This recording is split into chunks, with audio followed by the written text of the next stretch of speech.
You wake to the sound of metal scraping against stone. The morning light filtering through the narrow window reveals your father standing over a wet stone, sharpening his dagger with deliberate, rhythmic strokes. Your mother sits hunched in the corner, her fingers working frantically at her rosary beads, whispering prayers you cannot quite hear. The air tastes of smoke and fear, thick with the weight of unspoken words. Today is your wedding day. You are 12 years old. The silk dress your mother has sewn hangs on a wooden peg like a shroud. Its deep blue fabric dyed with precious indigo that cost your family 3 months' grain stores represents everything you are about to lose. Your childhood, your name, your body, your choice. In a few hours, you will be led to the altar, not as a bride, but as a commodity, a living contract sealed with flesh and blood, binding two families in an arrangement that has nothing to do with love and everything to do with survival. This is not the marriage you know from fairy tales or modern romance.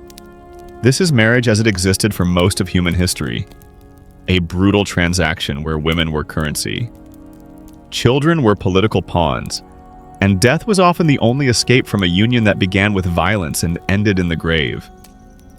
Before diving into these forgotten stories of survival and suffering, if you enjoy learning about the hidden truths of history, consider hitting that like button and subscribing for more content like this.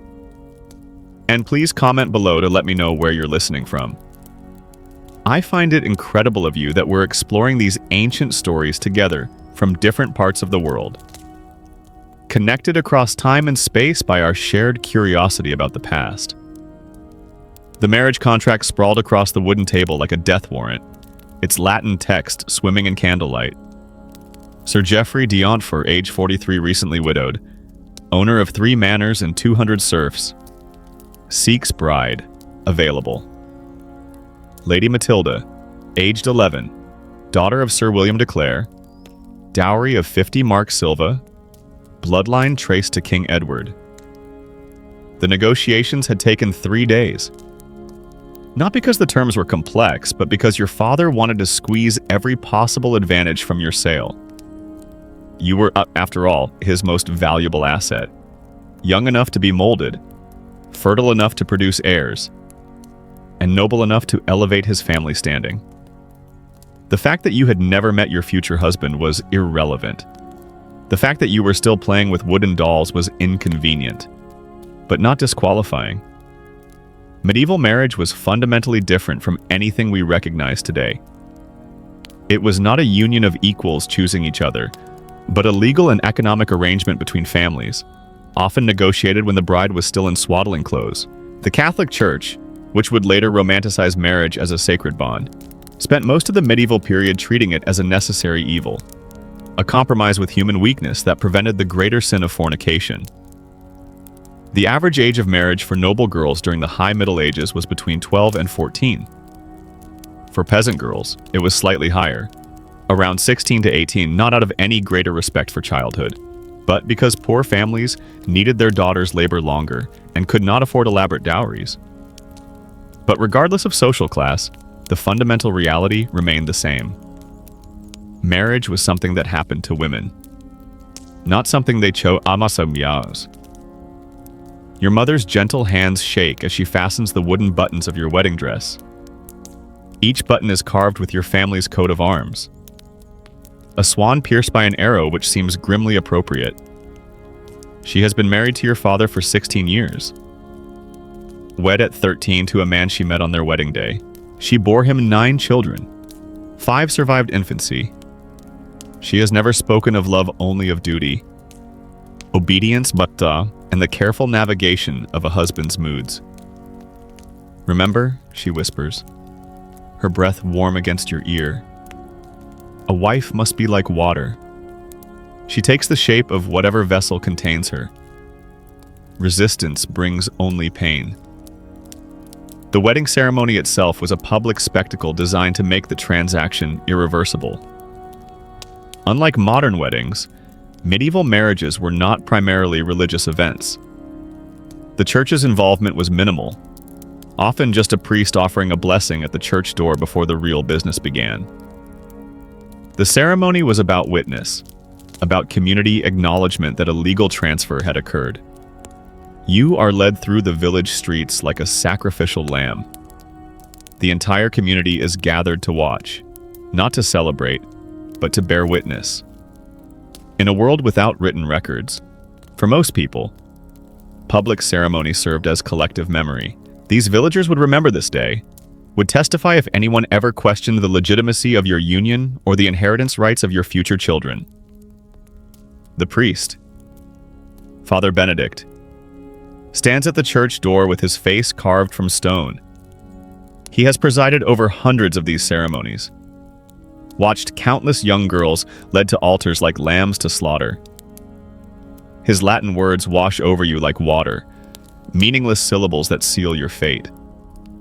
Wilt thou take this man to be thy wedded husband, to have and to hold, for better, for worse, for richer, for poorer, in sickness and in health, till death do you part? You are not asked if you consent. Consent was not a concept that applied to children. And at 12, you were legally a child regardless of your reproductive capacity. Your father consents on your behalf as he has consented to every major decision of your life. Your voice, when you manage to whisper, "I will," is barely audible above the wind. Sir Geoffrey steps forward to claim his prize. He is a stranger to you, but not to your nightmares. You have heard whispers about his first wife, how she died in childbirth at 15. How she was often seen with bruises on her arms and face. How she grew thin and silent in the months before her death. He looks at you now with the same expression a farmer might wear when examining a new horse, evaluating your health, your breeding potential, your likely longevity.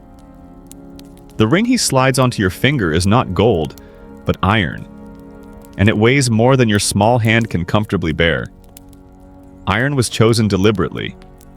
It was cheaper than gold, but also symbolically significant. Iron was hard, unyielding, eternal, like the bonds of marriage. It was not meant to be broken. After the ceremony comes the feast, a grotesque celebration of your loss of freedom.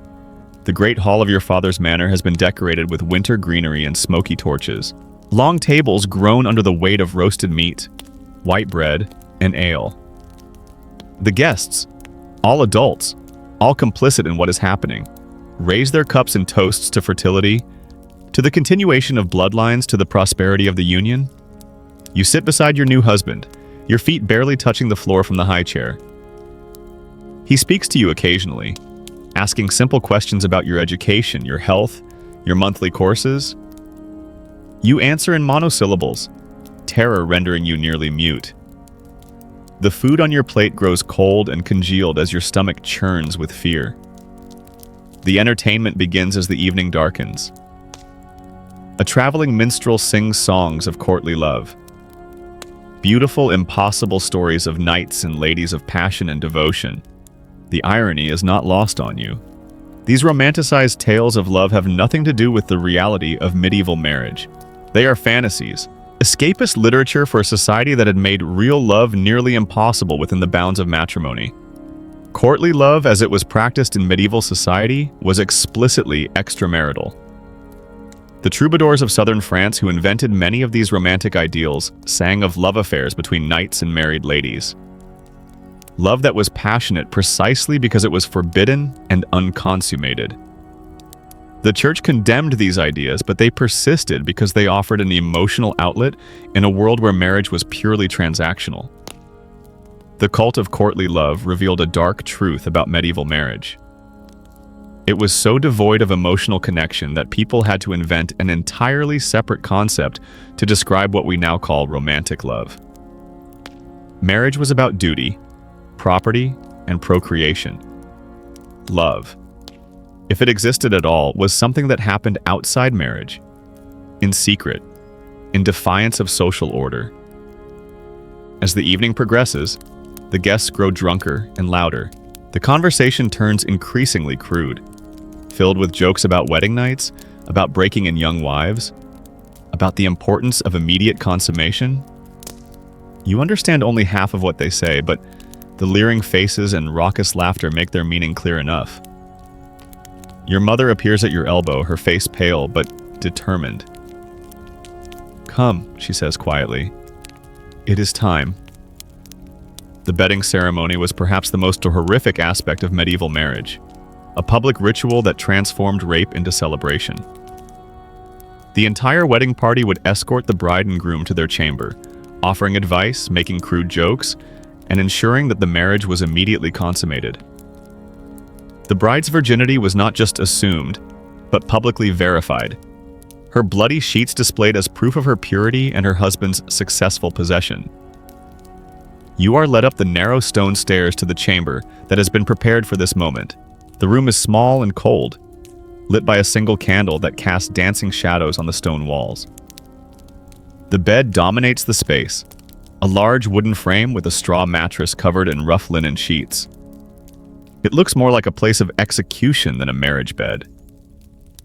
The women in the wedding party undress you with practiced efficiency, their hands impersonal and businesslike. Your wedding dress is carefully folded and set aside. It will be kept as a family heirloom, a reminder of this day.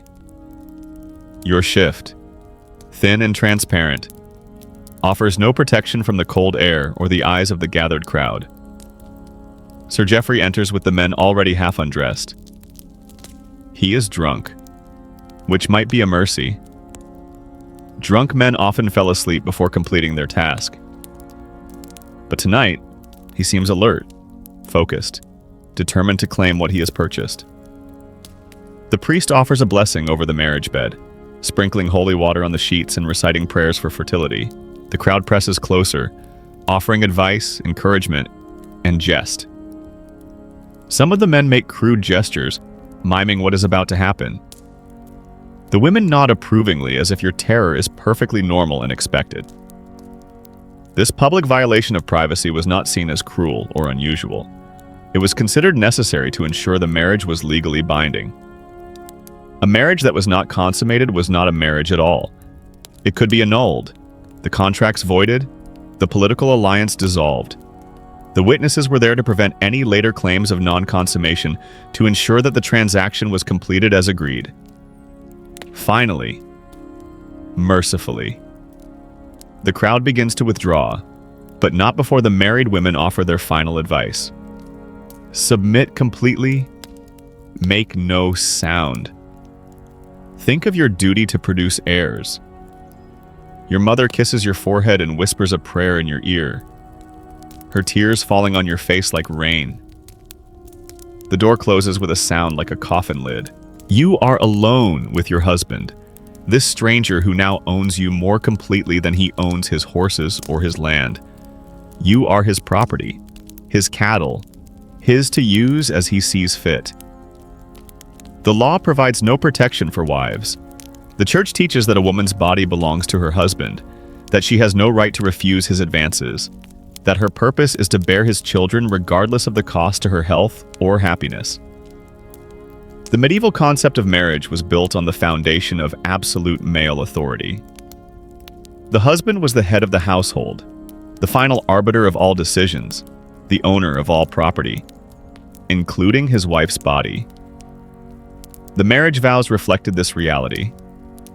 While the husband promised to love and cherish his wife, she promised to love, cherish, and obey. The word obey was not ceremonial. It was a legal requirement backed by both civil and religious law. What happened in that chamber was not lovemaking, but conquest. Medieval marriage manuals written by men for men offered advice on how to break in a young wife, how to overcome her natural resistance, how to assert dominance from the very beginning. The concept of marital rape did not exist because rape was defined as a crime against property, and a husband could not steal what already belonged to him. The morning after brings no relief, only the continuation of your new reality. You wake to find blood on the sheets, the evidence of your husband's successful consummation that will be displayed for all to see. Your body aches in ways you did not know it could ache. You move carefully like an old woman, every step a reminder of what you have lost. So Geoffrey is already dressed and preparing to leave for his estates. He speaks to you briefly, formally outlining your duties as his wife. You will manage his household, oversee the servants, receive guests, and bear his children. You will not leave the manor without his permission. You will not speak to other men without his supervision. You will not refuse his advances no matter how tired, sick, or frightened you might be. The legal reality of medieval marriage was that wives had no independent existence. They could not own property, could not make contracts, could not bring lawsuits, could not even make wills without their husband's consent. The legal doctrine of coverture meant that a married woman was covered by her husband's legal identity. She ceased to exist as an individual person and became merely an extension of her husband's will. Your new home is a fortress, both literally and metaphorically. The manor house of Sir Geoffrey sits on a hill overlooking the village. Its stone walls, thick and impenetrable. There are no locks on the inside of doors because locks were meant to keep people out. Not in but you are imprisoned nonetheless, trapped by law, custom, and the certain knowledge that there is nowhere to run. The household staff regard you with a mixture of pity and weariness. They have seen wives come and go, have witnessed the cycle of hope and despair that defines the lives of married women. The older servants remember Sir Geoffrey's first wife, how she arrived young and eager, how she gradually faded into silence and shadow, how she died screaming in childbirth while her husband drank ale in the hall below. Your days develop a rhythm of submission and endurance. You wake before dawn to pray. Spend the morning overseeing household tasks, the afternoon in needlework or spinning, and the evening in your husband's bed. There is no privacy, no solitude, no moment when you belong to yourself. Even your prayers are monitored. The chaplain reports your spiritual state to your husband, who has the right to correct any deviations from proper wifely devotion. The first pregnancy comes quickly, as was expected and desired. Medieval medicine understood little about conception, beyond the observation that young women who were frequently bedded soon showed signs of carrying children. There was no concept of family planning, no understanding of the female cycle, no recognition that constant pregnancy might be dangerous to a woman's health. You are 14 when your first child is born, and the experience nearly kills you. Medieval childbirth was a terrifying ordeal that claimed the lives of countless women. Without understanding of hygiene, anesthesia, or surgical intervention, birth was a primitive struggle between life and death. The mortality rate for women in childbirth was staggering.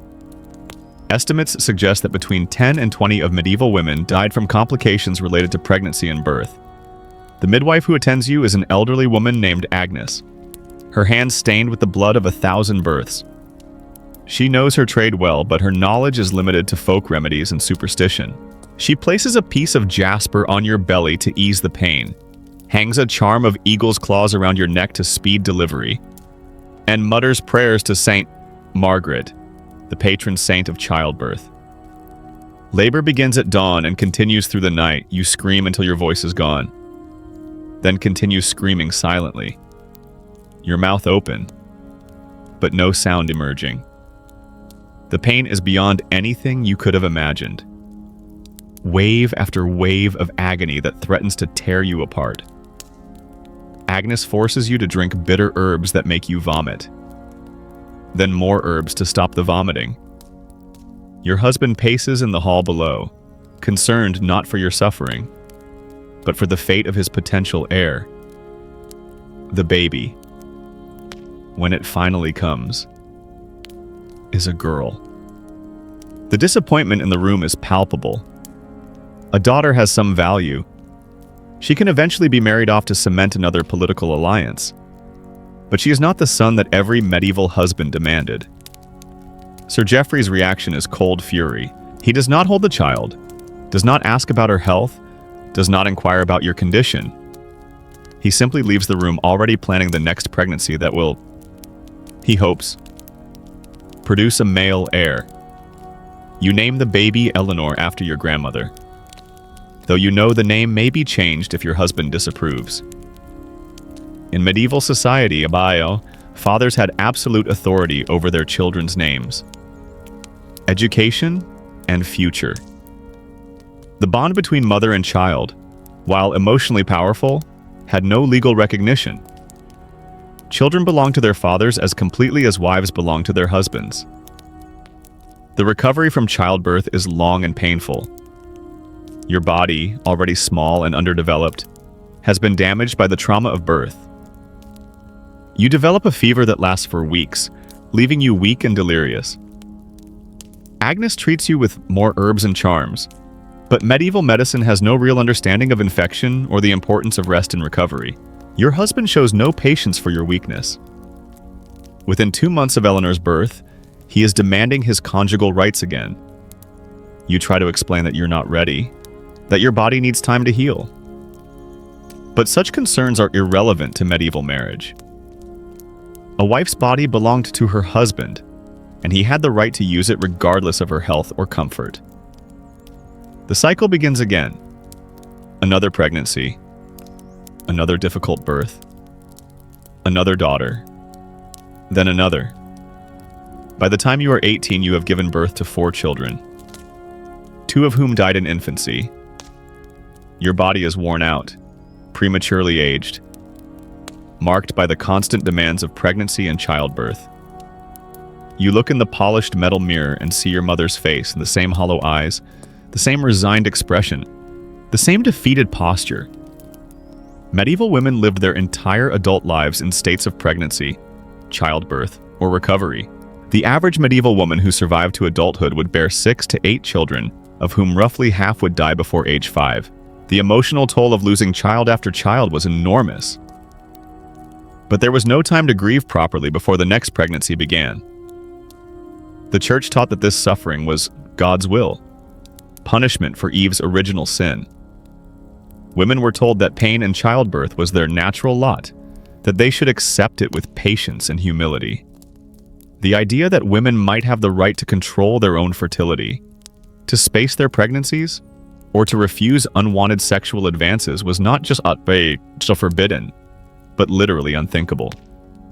Your relationship with your husband, if it can be called a relationship, is built entirely on power and submission.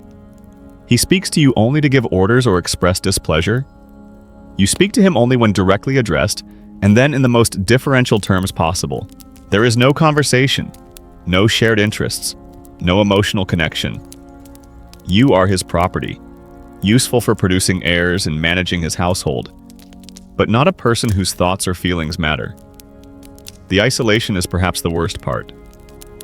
You are surrounded by people, but have no real friends, no confidant, no one who understands your experience. The other women in the household are servants, and the social gap between you makes genuine friendship impossible.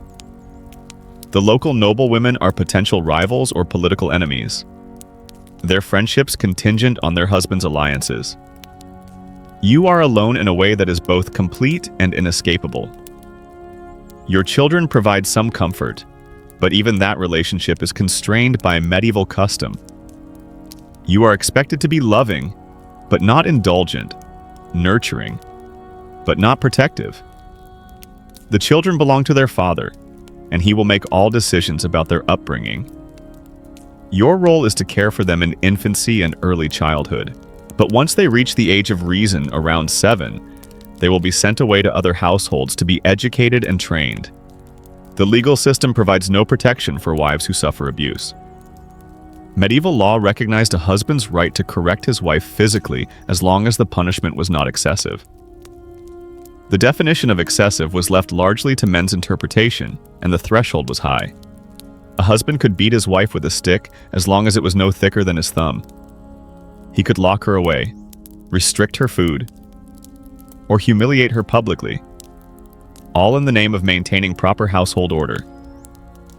Your husband's violence is not constant, but it is always present as a threat. He strikes you when you displease him, when dinner is late, when you fail to conceive quickly enough after each birth, when you show too much affection for your children.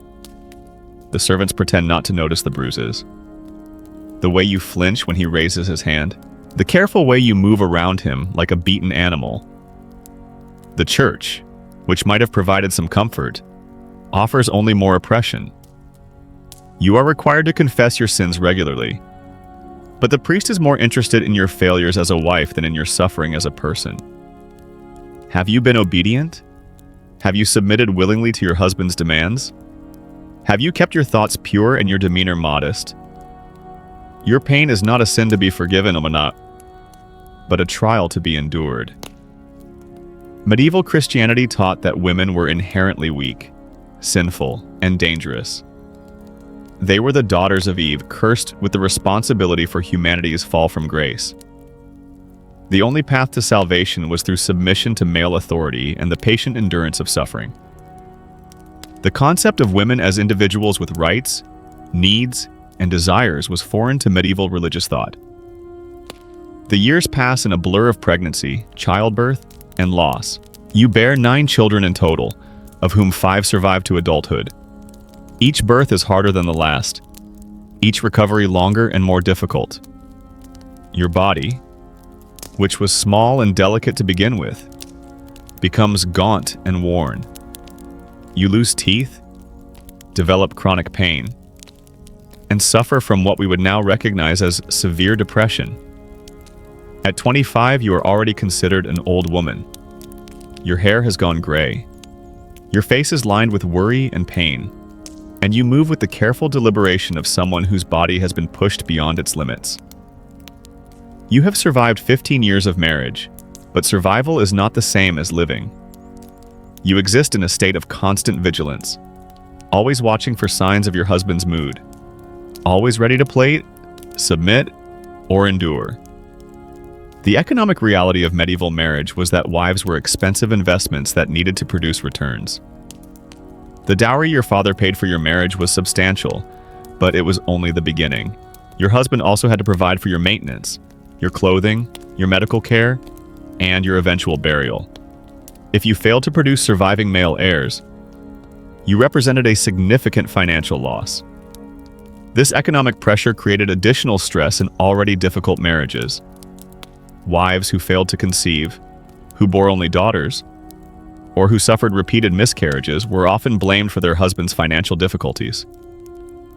The solution was frequently to seek annulment and try again with a younger, hopefully more fertile wife. Annulment was theoretically possible in medieval marriage, but it was expensive, complicated, and heavily biased against women. The most common grounds were consanguinity, being too closely related, impotence, or non-consummation.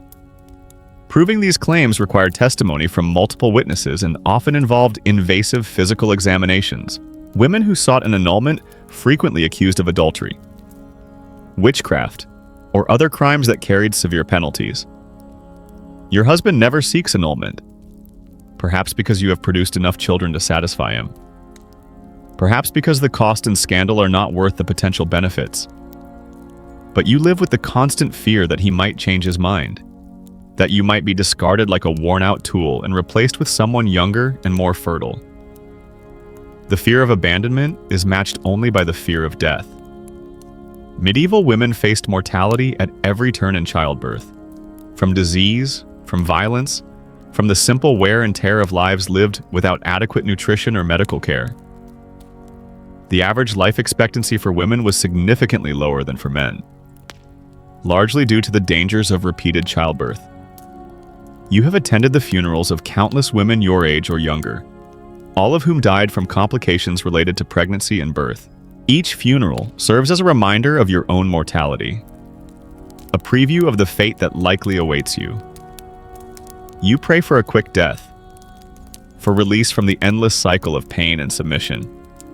But you also fear leaving your children motherless in a world that shows little mercy to the powerless. The psychological impact of medieval marriage was devastating in ways that are difficult to fully comprehend. Modern people, even those who have experienced abuse, cannot easily imagine the complete helplessness of medieval wives. There was no divorce, no legal protection, no social services, no escape. Women who fled their husbands were hunted down and returned, often to face severe punishment. Suicide was considered a mortal sin that condemned the soul to eternal damnation. The result was a kind of learned helplessness that permeated every aspect of a woman's existence. Medieval wives learned to suppress their own desires, opinions, and even their survival instincts in favor of complete submission to male authority. They were trained from childhood to view their own suffering as normal, even virtuous, and to find their only satisfaction in serving others. Your own daughters represent both hope and despair. You love them desperately, but you also know what fate awaits them. Eleanor. Now 11 is already being considered for marriage. The negotiations have begun, the dowry is being prepared, and soon she will experience the same terror and violation that marked your own wedding day. You want to protect her, to warn her, to somehow prepare her for what is coming. But you also know that such preparation might be seen as rebellion against God's will. The continuation of the cycle is perhaps the cruelest aspect of medieval marriage. Each generation of women raised daughters who would suffer the same fate, who would endure the same abuse, who would die the same deaths. There was no progress, no improvement, no hope that future generations might experience something better. The system was designed to perpetuate itself to ensure that women remained powerless and men remained in control.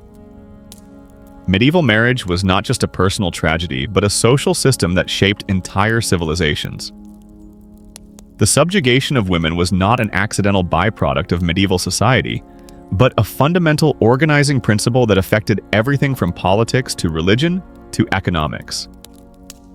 Women's unpaid labor in household management, child rearing, and textile production was essential to the medieval economy. But it was invisible and unvalued because it was considered natural and inevitable.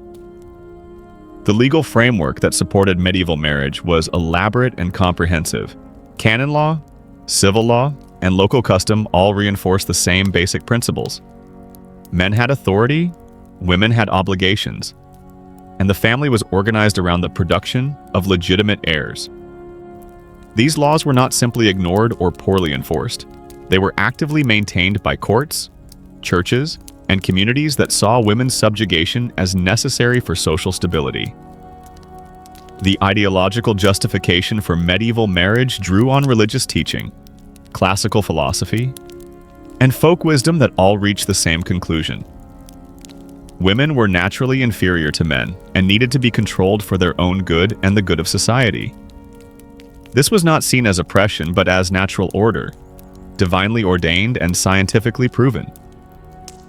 Your husband dies when you are 32, killed in a hunting accident that leaves you a widow with 5 surviving children. The news should bring relief, but instead it brings terror. Medieval widows faced a precarious existence, legally vulnerable and economically dependent. You have no right to inherit your husband's property. It passes to his male heirs or reverts to his overlord. You are allowed to remain in the household only as long as it suits the new owner's purposes. The period of mourning is brief. Within weeks of Sir Geoffrey's funeral, you are being approached by men who see you as a potential wife. A widow with children and no independent means is still a valuable commodity, especially if she has proven her fertility. The prospect of remarriage fills you with dread, but you have no choice. A woman alone in medieval society was prey to anyone with power and inclination to abuse it.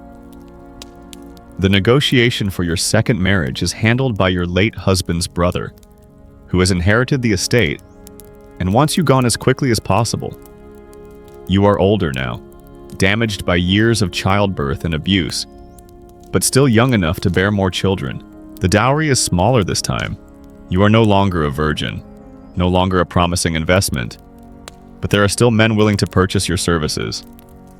Sir Richard de Eyre is older than your first husband, a widower with grown children who needs a wife to manage his household and warm his bed. The marriage contract is negotiated quickly with little ceremony or celebration. This is a business transaction, not a romantic occasion. You are married in a simple ceremony with few witnesses, then transported to yet another stone fortress that will serve as your prison. The second marriage is, if anything, worse than the first. Sir Richard is cruel in ways that Sir Geoffrey was not, taking pleasure in your submission and pain. He beats you regularly, not in anger, but as a form of entertainment. He forces you to perform sexual acts that leave you humiliated and degraded. He delights in reminding you of your powerlessness, your dependence, your complete lack of alternatives. The psychological effects of prolonged abuse are cumulative. You develop what we would now recognize as symptoms of severe trauma: hypervigilance, emotional numbness, dissociation from your own body. You learn to survive by disappearing inside yourself, by becoming the empty vessel that medieval society demanded women become. Your children from your first marriage are scattered among various households, sent away to be fostered or trained. You are allowed to see them rarely and only with your new husband's permission. The pain of separation is almost unbearable, but you learn to hide your grief as you have learned to hide all your emotions. Weakness is dangerous in a world where power is everything. The sixth pregnancy of your life occurs when you are 35, considered advanced maternal age by medieval standards. Your body, already weakened by years of abuse and neglect, struggles to carry the child. You suffer from constant nausea, severe pain, and what we would now recognize as complications related to malnutrition and stress. The birth is horrific. Labor lasts for 3 days, and you nearly die from blood loss and exhaustion. The child, a son, is born weak and sickly. He dies within hours of birth, but not before being baptized to ensure his soul's salvation. You were left empty, broken, grieving, not just for this child, but for all the losses you have endured. Your husband's reaction to the loss is rage. He blames you for the child's death, for your failure to produce a healthy heir, for your weakness and inability to fulfill your primary purpose. The beating he gives you is the worst yet, leaving you with broken ribs and internal injuries that will never fully heal. Recovery is slow and incomplete. You develop chronic pain that makes every movement agony.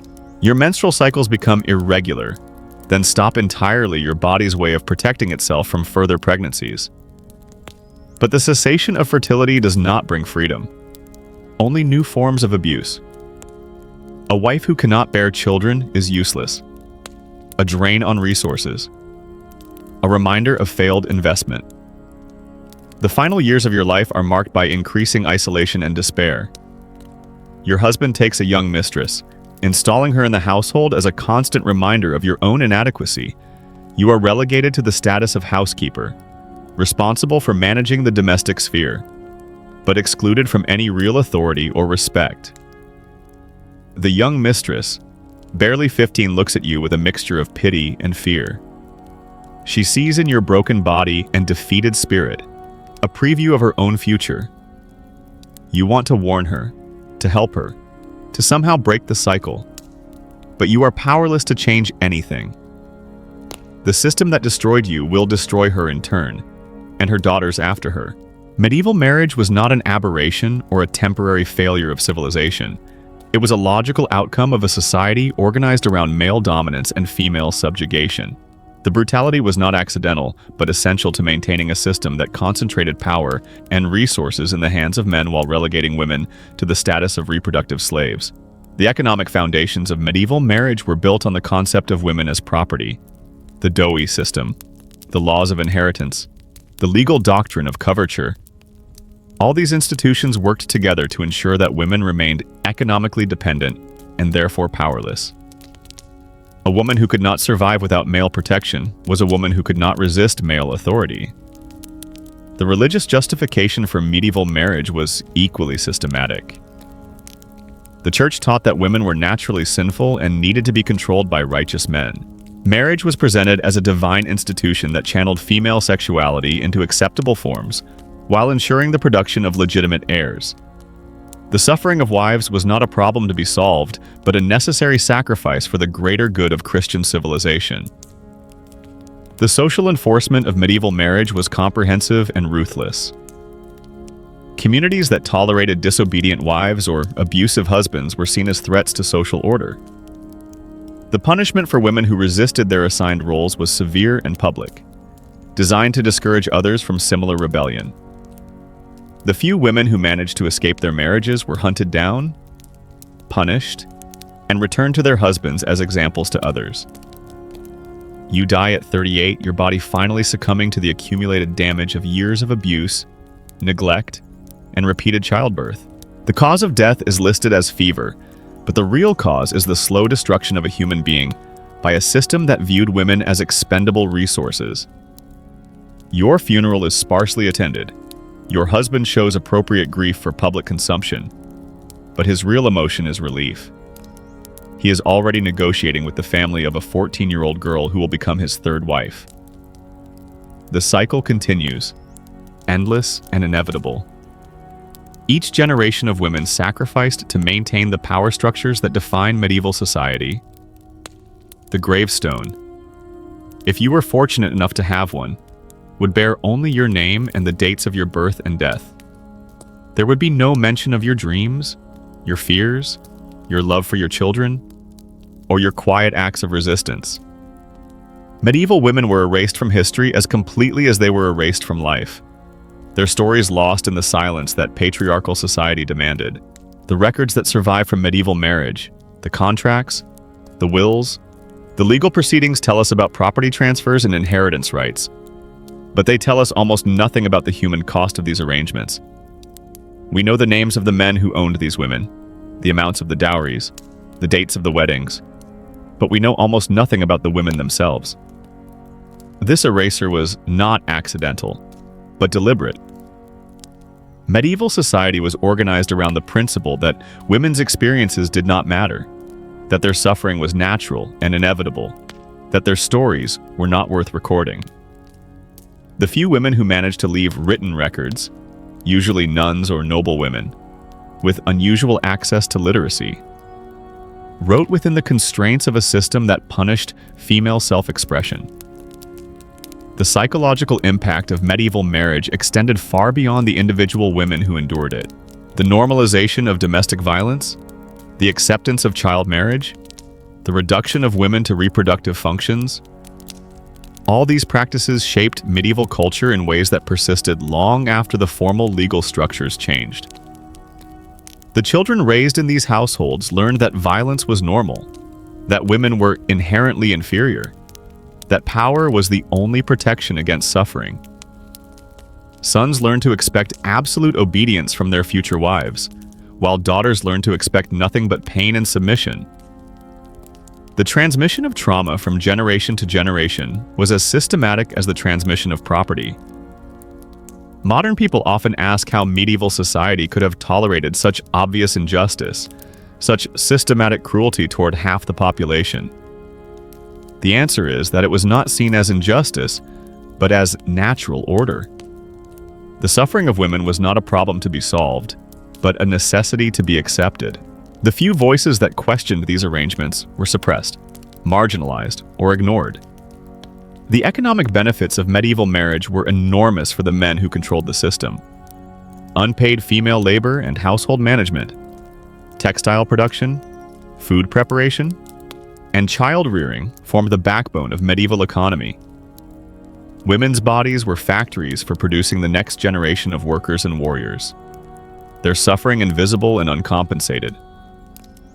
The legal structures that supported medieval marriage were not primitive or underdeveloped. They were sophisticated systems of control that operated exactly as intended. The complexity of dowry negotiations, inheritance laws, and marriage contracts reveals a society that had thought very carefully about how to extract maximum value from women's lives while minimizing their ability to resist or escape. The religious ideology that justified medieval marriage was equally sophisticated.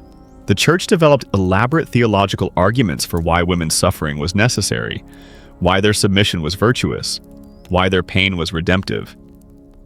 These were not casual prejudices, but carefully constructed belief systems that made cruelty seem like kindness, and oppression seem like protection. The social mechanisms that enforced medieval marriage were comprehensive and effective. Community surveillance, economic dependence, legal helplessness, and physical violence all worked together to ensure that women remained trapped in relationships that slowly destroyed them. The few women who managed to escape were hunted down, not by individual husbands, but by entire communities that saw female independence as a threat to social order. Your story, like the stories of millions of other medieval women, ends not with redemption or rescue, but with quiet death in a world that never acknowledged your humanity. You lived and died as property, your value measured only in your ability to produce heirs and manage households. Your pain was invisible, your dreams irrelevant, your death barely noticed. But in that very invisibility lies a haunting truth about human resilience.